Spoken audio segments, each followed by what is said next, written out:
Comic book review. Today we're talking about Spider-Gwen annual number 1. This is what Acts of Evil, I don't know if this is an event or what the hell this Acts of Evil thing is, but it seems like it's a story. Each one figures out, it's like a villain fighting a character, and this one seems to be arcade fighting, fighting Spider-Gwen. Technically, I'm saying kind of, because yes, it is his murder room, or what's it called, murderworld, but he's not actually there. It's the hologram. It's just like an old one that Spider-Gwen happens to found. Just happened to secretly like find by accident. Like, oh, I accidentally found this place, and now I gotta stop. Now I gotta like fight. You know, go through this mortar maze that was made for Spider-Man, but now I gotta deal with all his shit. So where does this book start? Just jump into where the annual starts off and get some stuff from the beginning of the book. Because I forgot the context. We start at the Empire State University at 616. Because he's going to school there now, and there's a bunch of these people who are in a class. I'm like, hey, I'm Stu, and Sammy gets some, hey, we're going to this fast food place, do you want to come and hang with us, you know, because we know you're new and you want to join. I'm like, sorry, I have some stuff to get care of, maybe late, maybe rain check me in the time, okay, and no worries, we'll be there for a few hours, so if you ever change your mind, you can come back. He's like, I don't really want to do stuff. I mean, it's not that I don't want to be around them. He's like, I don't want to be around them, but I'm here kind of like, I'm here for school, and that's pretty much why I came here. So I have my own life back home. It's still, like, because he does have his own life at home, but the, like, crowd from Nadas to this, just like I'm saying, I'm like, it's really interesting. I'm like, yeah. So he's swinging around, complaining on what should I do, and eventually he lands on something, and then basically a person comes off and opens like a thing and a hatch, as he falls down into it. And she's like, oh shit, what the hell? I go, and it's like, oh look, she's in a place that looks like a city, but it has like a red sky and everything. And it was almost like dark when she was outside, so it's like, what the hell am I? And funny enough, how is this in this building? Like, how is this lead down to the building? Or does it lead, like, I'm assuming the one pipe just goes really far down, like, underneath the city, or underneath the thing, or something, but yeah. You see here, it's like, okay, what the hell's going on? And then we get a big hologram of Arcade, it's like, welcome, Spider-Man. I'm like, Spider-Man, do I look like Spider-Man? And first of all, as he says, Spider-Man, do I look like... First of all, you look like a spider-person. I'm not going to say you look like Spider-Man. You obviously are different, but you do look like a spider-person. At least you look like... I could see somebody mistaking you for Spider-Man, and in some regards, because you are similar, and you are kind of like a spider-person, but... He's like, oh, Spider-Man, this is a kid, you don't remember me, my name's Arcade, this is murderworld, you have to give for my thing. He's like, I don't know if I want to deal with this stuff, and then it's like, somebody's like, help, it's like, okay, well, I'm coming, because obviously I help people, and I cannot help somebody. So he goes in, somebody attacks her, and it is the Lizard, who obviously, if you don't know anything about Spider-Gwen, he has familiarization with the Lizard, not this Lizard. So he's like, Peter? Because in her Earth, Peter Parker became the Lizard, and he had to stop her, and when he stopped the Lizard, he died, so it's kind of like a thing, or it's like, that's actually, I'm like, that's just coincidence that he had to fight Lizard, because Lizard is one of Spider-Man's actually villains in this universe as well. But also shows how old this is, because the Lizard really is not villain now. I know Kirk Connor's just walking at the university, whatever Spider-Man and stuff is at, but he's not really a bad guy anymore. So, and I never think he's kind of was an interesting case when it comes to bad guys. I wouldn't consider him, but I like how that's like the first one. I'm like, that's actually kind of interesting. It happened to be Lizard, the one person that Spider-Gwen has a lot of, you know, things about, because in her Earth it was Peter, and he kind of failed him, and he kind of died and stuff. So it's like, that's actually, I know it's just coincidence in this universe that happened to be the Lizard, but that's actually really good. Like, it feels like this thing is kind of made for her with that in mind. But even though it is Kirk Connor, she does realize, like, hey, this is not my Peter, this is a different person. She realizes, like, oh, hey, look, this is a robot, and she stops him. I'm like, cool.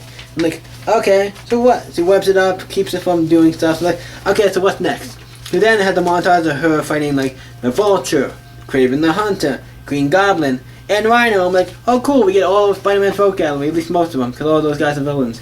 So yeah, great. And he's like, oh, the Ghost Stone Club, I gotta go help her. Then somebody shoots at him and throws like a club at him, and then we find out it is Daredevil and the Punisher. And the Punisher, half of his eye is like gone, so he has like you see he has a robot eye. I'm like, oh, that's not even, he's a robot. Like, you can look at him like, yeah, he's a robot. Same with Daredevil. I don't know why you were thinking like, but they start attacking. He talks about how talking about how Matt Murdock, like on her Earth, is a super, you know, criminal organization person, but here he's a friend of Spider-Man's and he's like a hero. But in my eyes, he's like the Kingpin. And then he talks about Frank like, I don't know if Spider-Man would consider Frank Castle a friend, but I don't, because in my eyes he's kind of crazy. In this he doesn't seem to be just as crazy. And like, I don't know if Spider-Man would consider him a friend. In my opinion, it's a yes and no with the Punisher. The Punisher is one of the characters like, yes, because they have worked together and done stuff together, so it's not completely out of the ordinary. I think Punisher is a character that a lot of people, like, yeah, they have this, a lot of people have gripes with Frank, but at least he's still, in my opinion, he's still here no matter what he does. Like, he killed bad guys. It's not like he's killing innocent people or accidentally killing good guys. He's killing bad guys, so it's like, whatever. He's still like a hero. And he is kind of somewhat Spider-Man fan, in some regards, if you know what I mean. Like, they've done stuff together, worked together. And Punisher's not a villain, so it's like...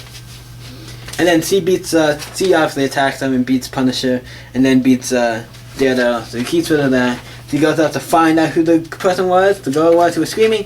Turns out to be Gwen Stacy, and then it's like Spider-Man, is he tying up Gwen Stacy? It's like, yeah, this is your greatest failure. The greatest failure. You know, trying to save Gwen Stacy, and she died. I'm like, first of all, I don't know how Cade knows that. I'm like, the other stuff like Punisher, Daredevil, the villains, I can understand them. How do you know that Spider-Man killed Gwen Stacy? I'm kind of wondering how you know that, Arcade. That's kind of interesting. I mean, I guess there was a point where he did reveal his identity. Spider-Man revealed his identity, so maybe that has something to do with it. And during Civil War, and there was a point like that where he revealed his identity. So maybe this is something from, could be that old, with the way stuff is going, but who knows. But any case, Spider-Man, like, starts to rip over the web that's hanging her. He's like, you have to save her and stop me. That's the plan. So he goes to stop her. It's like, please help me. So Spider-Gwen does finally beats him and does save her. It's like, yep, I saved the day. Then he goes to him and like, okay, you won. I'm gonna keep my word and you're gonna be able to leave. And he goes and it's like, okay, what do I? Oh, it's just right there, of course. That's how I leave. So she leaves and goes to hang out with her friends. Goes back to the Stu and Summer's place, you know, place where those friends at the people at the school were trying to get her to hang out with. She goes there and say, hey, mind if I join you guys? Please do. And then they all have, you know, sit down, talk, have a great time hanging out with friends. I'm like, that's a nice way to end this book. I like that. That was a great way to end this book. And then it ends with Ghost Spider No More on sale now. Like, yeah, go read that book. It was actually really good. This is technically, I would say, after that book, because that book is about her getting into school. So I'm like, you need to, this is like, you read this after issue 1, because you need to read issue 1 at least before you read this one. And the timeline after the this, he's already in school and stuff. But in that one, he's talking to Peter and they're getting her into school. The deck will come right after that, but yeah, very good. And also the next one thing I want to mention, also the book reference, it says check out the next Act of Evil book. I'm like, okay, kind of sync with the next Act of Evil book. And it's Moon Knight, if anybody knows, I'm a big Moon Knight fan, so the new Moon Knight book is cool.